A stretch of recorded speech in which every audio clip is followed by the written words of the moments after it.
11 लावा bridge. आवाज सुनकर कुछ ही देर में सभी बाहर आ गए। ये देखकर कि हर कोई तैयार था, दीनानाथ ने सभी प्रतिभागियों को दूसरे दौर के लिए महल में ले आया। दूसरा दौर भी बहुत सरल है। आप सभी को 5 मिनट के लिए 2 क्षेत्रों में रहना होगा। दीनानाथ ने सभी को बड़े महल के अंदर ले जाने के बाद कहा। महल बहुत बड़ा था क्योंकि महल एक बहुत बड़ा क्षेत्र में फैला हुआ था। पहले इस हॉल में 3 दरवाजे थे, एक सामने, एक दाईं ओर और एक बाईं ओर। सबसे पहले दीनानाथ ने सभी को दाईं ओर के दरवाजे की ओर ले गया। सभी के अंदर आते ही भीषण गर्मी ने सभी के चेहरों पर आग लगा दी। कमरे के बीच में लावा का एक कुंड था। आपको बस 5 मिनट के लिए लावा के उस पूल के अंदर रहना है, दीनानाथ ने सभी कहा और एक छोटी सी मुस्कान के साथ देखा, क्योंकि परीक्षण के बारे में सुनकर सभी प्रतिभागियों के चेहरे सफेद हो गए थे। लेकिन चिंता मत करो, लावा का वह पूल असली लावा नहीं है। ये सिर्फ फायर एलिमेंट ऊर्जा असली लावा की उपस्थिति में बदल गया है। लेकिन लावा के इस पूल में प्रवेश करने के बाद आपको जो दर्द होगा वह असली लावा जैसा ही होगा। फर्क सिर्फ इतना होगा कि आप सब मरेंगे नहीं, बल्कि अपनी त्वचा, हड्डी और अंगों के जलने का दर्द सहेंगे। ये सिर्फ 5 मिनट है, इतना कठिन नहीं है ना? दीनानाथ ने कहा सभी से। हर कोई इस आदमी को ये सुनकर पीटना चाहता था, इतना मुश्किल नहीं है ना? दीनानाथ मुस्कुराए, सबके हाव भाव देखकर बोले, दूसरा दौर अब शुरू होता है। पूल में प्रवेश करते ही आपका 5 मिनट शुरू हो जाएगा। सभी को 10 मिनट में पूल में प्रवेश करना होगा, तब तक आप अपना मीठा समय का आनंद ले। कोई हिलता डुलता नहीं, क्योंकि वे पहले किसी और को जाते देखना चाहते थे। पहला या आखिरी अनुभव वही होगा, और यही सोचकर राहुल लावा के कुंड में कूद गया। सिर हिलाते हुए दीनानाथ की आंखें चमक उठी। इस प्रकार का संकल्प बहुत लोगों में नहीं पाया जाता है। उद्धरण। लावा के कुंड में कूदने के बाद राहुल को पहले 1 सेकंड के लिए कुछ भी महसूस नहीं हुआ, लेकिन फिर नर्क आ गया। राहुल दर्द से चिल्लाया और चिल्लाने के अलावा वह कुछ नहीं कर सकता था।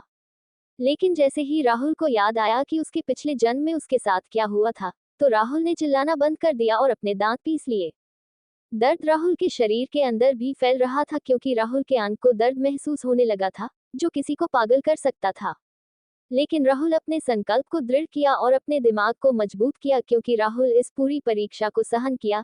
ये कुछ भी नहीं है, भविष्य में राहुल को जो कुछ भी सहना होगा वह इससे ज्यादा दर्दनाक हो सकता है। ये सिर्फ एक ईश्वरीय पहला कदम है।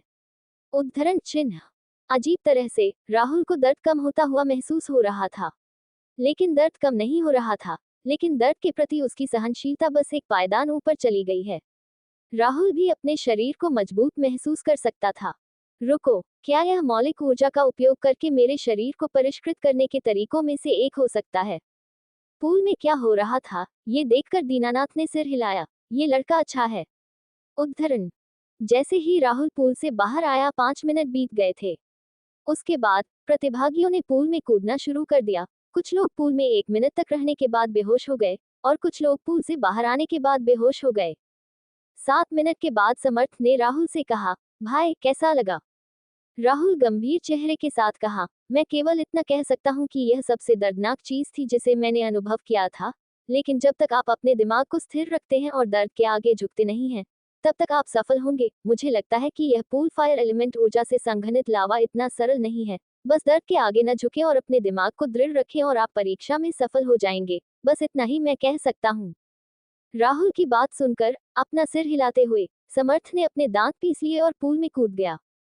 जैसे ही उसने गोता लगाया, वह चिल्लाने लगा। अच्छी तरह से चिल्लाने से दर्द कम हो सकता है, क्योंकि यह एक अच्छे आउटलेट के रूप में कार्य करता है। कई प्रतिभागी पूल से बाहर आने से पहले 5 मिनट तक चिल्लाते रहे। चीखते चिल्लाते समर्थ ने भी वही तरीका अपनाया। समर्थ ने 3 मिनट के बाद चिल्लाना बंद कर दिया, क्योंकि समर्थ धीरे धीरे अपना होश खो रहा था। और राहुल ऐसा नहीं होने देना चाहता था। समर्थ, हम एक साथ प्रशिक्षण के लिए जा रहे हैं। अगर आप हार गए तो मैं स्वीकार नहीं करूंगा, इसलिए बेहतर होगा कि आप इस दौर को पार करें। राहुल ने चिल्लाते हुए कहा समर्थ से। मन को स्थिर रखना और दर्द के आगे नहीं झुकना होगा। मैं राहुल के साथ आया हूँ, और मैं अकेला नहीं लौटूंगा, निश्चित रूप से नहीं। समर्थ ने मन ही मन सोचा। समर्थ ने बेहोश होने से अपने आप को रोका और अपने दांत पीस लिए, क्योंकि ऐसा लग रहा था कि उसे इस परीक्षण में दर्द सहने के अलावा कोई रास्ता नहीं था उसके पास। 5 मिनट बीत गए जब समर्थ रोने से भी बदतर मुस्कान के साथ बाहर आया। राहुल ने आगे बढ़कर उसकी पीठ पर अपने हाथ धीरे से थपथपाया और कहा, तुम वहां जाओ। और यह वास्तव में कठिन नहीं था। राहुल की बात सुनकर दीनानाथ ने हंस पड़े। हाँ, ये वास्तव में इतना कठिन नहीं है। आपको बस पर्याप्त संकल्प और दर्द को सहन करने की आवश्यकता है। आखिरकार, मौलिक योद्धा के मार्ग पर चलना कोई बच्चों का खेल नहीं है। यदि आप इसे सहन भी नहीं कर सकते हैं, तो आपको 100% भविष्य में प्रशिक्षण के दौरान मौत का सामना करना पड़ सकता है। दीनानाथ ने कहा। उन शब्दों को सुनकर हर कोई सिर हिलाया। 50 लोगों में से सिर्फ 23 ही इस दौर से गुजरे, आधे से ज्यादा ऐसे ही बाहर हो गए। सभी को तैयार देखकर दीनानाथ ने कहा, अब चलो तीसरे क्षेत्र की ओर चलते हैं। प्रतिभागियों में से एक ने हाथ उठाया और बोला, क्या हमें इस बार आराम करने के लिए कुछ समय नहीं दिया जाएगा?